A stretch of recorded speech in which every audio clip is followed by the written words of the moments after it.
Assalamualaikum warahmatullahi wabarakatuh. Dear students, I am Mr. Mahmoud Murad, Assistant English Teacher, Shapla Kindergarten High School. Today I have come to bring a new class in tense for 6. প্রিয় শিক্ষার্থীবৃন্দ, আশা করি তোমরা সকলে ভালো আছো, সুস্থ আছো, বাড়িতে আছো সবাই। তো এই অবস্থায় সবাই ভালো থাকো, সুস্থ থাকো, সেই কামনায় আমি মুরাদ স্যার। আজকে আমি তোমাদের সামনে ষষ্ঠ শ্রেণীর একটা নতুন ক্লাস নিয়ে এসেছি। গত ক্লাসগুলোতে আমি টেন্সের গঠন, টেন্সের বাংলা চেনার উপায়, টেন্সের স্ট্রাকচার, টেন্সের সংজ্ঞা নিয়ে আলোচনা করেছিলাম। চারটি: past indefinite, past continuous, past perfect continuous. আজকে গত ক্লাসে যে চারটা টেন্সের স্ট্রাকচার এবং বাংলা চেনার উপায় নিয়ে আলোচনা করেছিলাম, আজকে সেই চারটার উদাহরণ নিয়ে আলোচনা করছি। আজকে এই ক্লাসটা শেষ হবে। আগামী ক্লাসে আবার নতুন একটা অপশন পেপার ক্লাস দেওয়া হবে, যেটা পরীক্ষায় তোমাদের থাকবে। অবশ্যই বিশেষ করে শাপলা কিন্ডারগার্টেন এন্ড হাই স্কুলের যে সকল ছাত্রবৃন্দ আছো, তোমরা এই ক্লাসটা অবশ্যই দেখে থাকবে। আমাদের সামনে যে সেকেন্ড সেমিস্টার পরীক্ষা হবে, সেই সেকেন্ড সেমিস্টার পরীক্ষার মধ্যে অবশ্যই এই টেন্স থেকে কিছু এক্সাম্পল থাকবে। তো আমি ভাত খেয়েছিলাম, এটা তোমরা গত ক্লাসে দেখেছিলে যে এটা খেয়েছিলাম, এখানে আছে লাম, আছে ল লাম লে লেন ত তাম তে তেন যে টেন্সে থাকবে সেটা পাস্ট ইনডিফিনিট টেন্স। এটা স্ট্রাকচারটা হচ্ছে সাবজেক্ট যুগ মূল ভার্বের পাস্ট ফর্ম যুগ অবজেক্ট যুগ বাকি অংশ। তো আমাদের এখানে আমরা এখন সেভাবে সাজাবো এটাকে। যদি আমরা সাজাই, এখানে সাবজেক্ট হচ্ছে আই, আমরা এখানে আই লিখব। যেহেতু এখানে লাম আছে, লামটা হচ্ছে আমাদের খেয়েছিলাম মূল ভার্ব, এজন্য এখানে এটা যেহেতু পাস্ট ইনডিফিনিট টেন্স, লাম দেখে আমরা বুঝেছি, তাহলে এখানে এট হবে। আই এট, পরে হবে কি খেয়েছি, ভাত খেয়েছি, রাইস। I ate rice. আমি আবারও বলছি যে এটা স্ট্রাকচারটা হচ্ছে সাবজেক্ট যুগ মূল ভার্বের পাস্ট ফর্ম যুগ অবজেক্ট যুগ বাকি অংশ। এটা চিনবো কিভাবে? এটা বাংলা ক্রিয়া শেষে লাম ল লাম লে লেন ত তাম তে তেন থাকবে, আর স্ট্রাকচার হচ্ছে সাবজেক্ট যুগ মূল ভার্বের পাস্ট ফর্ম যুগ অবজেক্ট যুগ বাকি অংশ। I ate rice. আমরা খুলনা গিয়েছিলাম। আমি যদি এটা আগেরটা যে টেন্স, এটাও সেই টেন্স। এখানে লাম আছে, এটাও পাস্ট ইনডিফিনিট টেন্স। এখানে সাবজেক্ট হচ্ছে আমরা, উই, এরপরে গিয়েছিলাম, এখন হবে ওয়েন্ট, উই ওয়েন্ট, তারপর to Khulna, we went to Khulna, আমরা খুলনা গিয়েছিলাম। তারা গতকাল ফুটবল খেলেছিল, এটাও এই টেন্স। যেহেতু শেষে ল আছে, আমি বলেছি ল লাম লে লেন ত তাম তে তেন প্রভৃতি থাকলে সেটা পাস্ট ইনডিফিনিট টেন্স, এটাও পাস্ট ইনডিফিনিট টেন্স। আর বিশেষ করে সময় নির্দেশ যদি থাকে, যে গতকাল, গত রাত, গতকাল, গত রাত, গত বছর, এগুলা গত রাত, গতকাল, গত দিন, গত বছর, এগুলা যদি থাকে তাহলে সেটা পাস্ট ইনডিফিনিট টেন্স হবে। তো প্রিয় শিক্ষার্থীবৃন্দ, এটা আমাদের পাস্ট ইনডিফিনিট টেন্স। এখানে আমরা স্ট্রাকচার অনুযায়ী সাজাবো। আগে লিখবো সাবজেক্ট লিখবো দে, লেখার পর আমরা এখানে লিখবো খেলেছিল, played, P L A Y E D, played মূল ভার্বের পাস্ট ফর্ম। প্লে থেকে প্লেড মূল ভার্বের পাস্ট ফর্ম, দে প্লেড। এরপর football, F double O T foot, B এর ফুটবল। যে সময়টা থাকবে গতকাল, গতকাল, গত রাত, গত বছর যদি থাকে তাহলে এটা পরে বসবে। যেমন they played football yesterday, Y E S T E R, yester D A Y day, yesterday. আমি গান গাইতেছিলাম। এখন আমরা চলে আসছি পাস্ট কন্টিনিউয়াস টেন্সে। যেহেতু এখানে তেছিলাম আছে, তেছিলাম, তেছিল, তেছিলেন প্রভৃতি থাকলে সেটা পাস্ট ইনডিফিনিট টেন্স। এটা স্ট্রাকচারটা কি তোমাদেরকে পড়িয়েছি। সাবজেক্ট যুগ ওয়াজ ওয়ার যুগ মূল ভার্বের শেষে আইএনজি যুগ অবজেক্ট যুগ বাকি অংশ। তাহলে এখানে আমাদের সাবজেক্ট হচ্ছে আই, আয়ের সাথে ওয়াজ বসবে, সেটা গত ক্লাসে আলোচনা করেছি। আয়ের সাথে ওয়াজ, আই ওয়াজ, আই হচ্ছে সাবজেক্ট, এরপর অক্সিলারি ভার্ব ওয়াজ, এরপর গাইতেছিলাম, দাও হচ্ছে সিং, সিং এর শেষে আইএনজি বসবে। আই ওয়াজ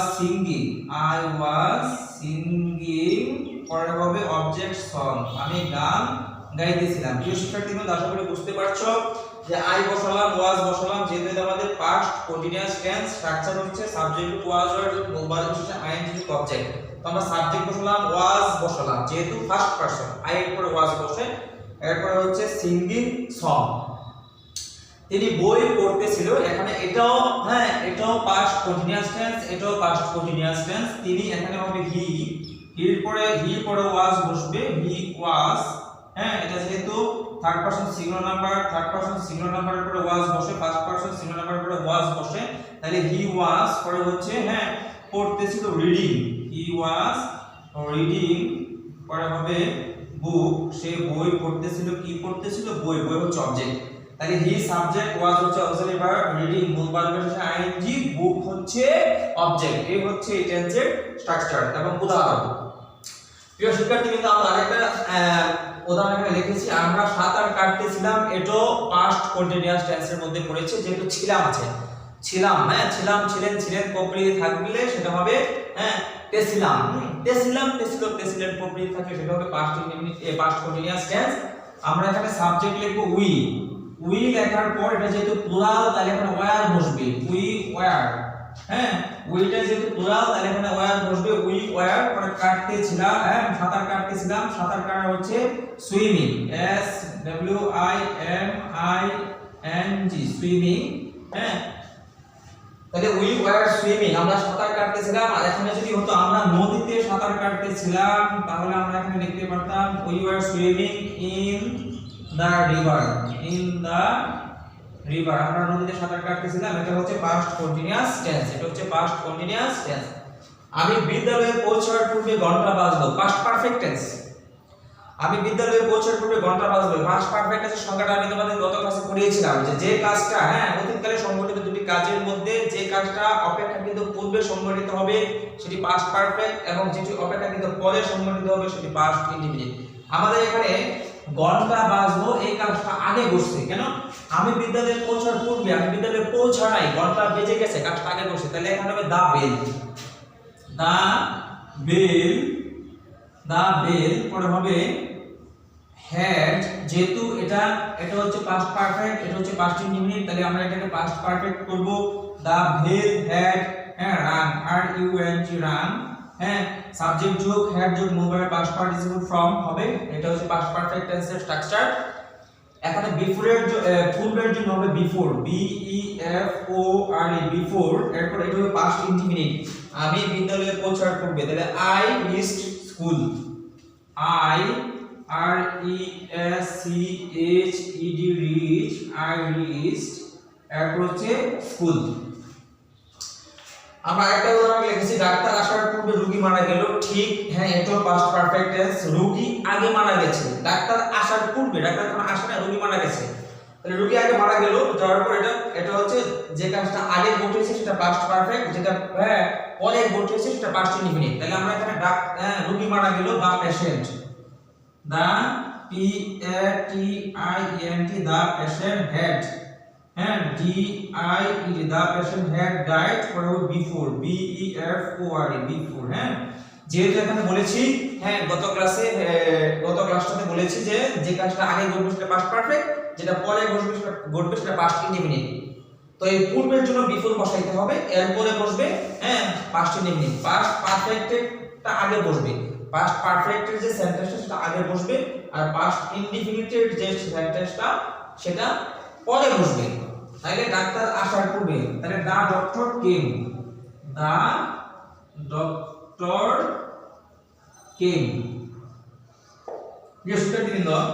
তিনি 2 ঘন্টা যাবত একটি পত্র লিখতে ছিলেন।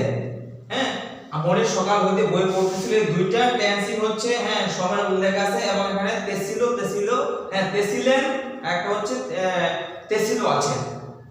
তাহলে অবশ্যই দুইটা টেন্স, এটা হচ্ছে পাস্ট পারফেক্ট কন্টিনিউয়াস টেন্স, এটা হচ্ছে পাস্ট পারফেক্ট কন্টিনিউয়াস টেন্স। এটা স্ট্রাকচারটা কি? সাবজেক্ট যোগ হ্যাড বিন যোগ মূল ভার্বের শেষে আইএনজি যোগ অবজেক্ট যোগ সেন্স অথবা ফর যোগ সময়। তাহলে আমরা সাজাই এটাকে হি, সাবজেক্ট হচ্ছে হি, তারপরে লিখতেছিলেন হি, আমাদের এখানে বসবে হ্যাড, পরে বসবে বিন, হি হ্যাড বিন। যেহেতু এটা past perfect continuous tense, he had been পরে বসবে writing, he had been writing a letter, he had been writing a letter. পরে হবে এখানে যাবত এটা নির্দিষ্ট সময়, for, he had been writing a letter for probably 2 hours. TWO2HOURS 2 hours. ঠিক এটা হবে মনির, MONIR মনির, পরে বসবে had been, Monir had been, subject হচ্ছে মনির, had been আমাদের এখানে verb, তারপরে পড়তে ছিল, এখানে read এর সাথে ing বসবে reading, Monir had been reading, পরে হচ্ছে a book, হইতে থাকলে since বসবে, এটা ব্যাপক সময় since, more since morning। প্রিয় শিক্ষার্থীবৃন্দ, তাহলে আশা করি তোমরা বুঝতে পেরেছো যে আমরা এখানে শেষের যে দুটো টেন্স আমি পড়িয়েছি এটা হচ্ছে past perfect continuous tense, subject বসবে, হ্যাড বিন বসবে, মূল ভার্ব হচ্ছে আইএনজি বসবে, অবজেক্ট বসবে, সিন্স অথবা ফর বসবে, সময় বসবে। তো এই হচ্ছে পাস্ট টেন্সের যে পাস্ট টেন্সের যে চারটা প্রকার আছে, past indefinite, past continuous, past perfect এবং পাস্ট পারফেক্ট কন্টিনিউয়াস। এই চারটা টেন্সের উদাহরণ আজকে আমি তোমাদের এখানে দিয়েছি। আশা করি তোমরা উপকৃত হবে। আগামী ক্লাসে আমি আবার অন্য একটি বিষয় নিয়ে আলোচনা করব। এর আগ পর্যন্ত তোমরা অবশ্যই এই ক্লাসটা খুব ভালো করে দেখবে, সেই কামনায় আমি বিদায় নিচ্ছি। আসসালামু আলাইকুম ওয়া রাহমাতুল্লাহি ওয়া বারাকাতুহু।